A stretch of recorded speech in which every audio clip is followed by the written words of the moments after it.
ஆழ்மனதின் அதிசயம். தீராத நோயும் தீரும். நண்பர்களே, நம்முடைய உடல் என்பது வெறும் சதையும் எலும்பும் மட்டுமல்ல. அது நம் எண்ணங்களின் பிரதிபலிப்பு.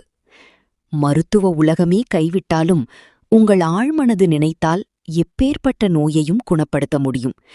அதற்குச் சான்றாக ஒரு உண்மைக் கதையை பார்ப்போம். அந்த அதிசயம் 1981ஆம் ஆண்டு மோரிஸ் குட்மேன் என்ற ஒரு மனிதர் பயங்கரமான விமான விபத்தில் சிக்கினார். அவருடைய முதுகுத்தண்டு மற்றும் கழுத்து எலும்புகள் முழுவதுமாக நொறுங்கிப் போயின. அவரால் பேச முடியாது, தானாக சுவாசிக்க முடியாது, கை கால்களை அசைக்க முடியாது. மருத்துவர்கள் சொன்னார்கள், இவர் உயிர் பிழைப்பதே கஷ்டம். அப்படியே பிழைத்தாலும் வாழ்நாள் முழுவதும் ஒரு பொம்மை போல படுத்த படுக்கையாகத்தான் இருக்க வேண்டும். மனதின் போராட்டம். ஆனால் மோரிஸ் அதை ஈர்க்கவில்லை. அவர் ஈர்ப்பு விதியின் ரகசியத்தை அறிந்திருந்தார். அவர் கண்ணை மூடி தினமும் ஒரு விஷயத்தை மட்டும் விஷுவலைஸ் செய்தார். தான் ஆரோக்கியமாக இருப்பது போலவும் தனது சொந்த கால்களால் நடந்து செல்வது போலவும் ஆழமாக நம்பினார்.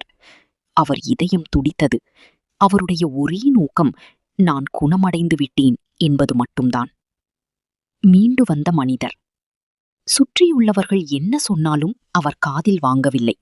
அவர் தன் உடலுக்கு, நீ குணமடைகிறாய் என்ற கட்டளையை ஆழ்மனது மூலம் கொடுத்து கொண்டே இருந்தார்.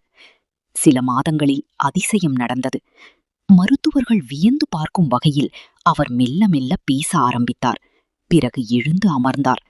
இறுதியில் தான் சவால் விட்டது போலவே தனது சொந்த கால்களால் நடந்து மருத்துவமனையை விட்டு வெளியே வந்தார். இவரை உலகம் இன்று அதிசய மனிதர், த மிரக்கிள் மேன் என்று அழைக்கிறது. நீதி.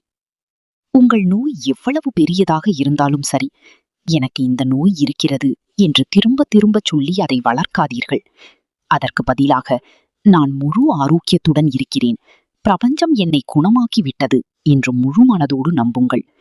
உங்கள் ஆழ்மனதிற்கு உங்கள் உடலை சீரமைக்கும் அபார சக்தி உண்டு.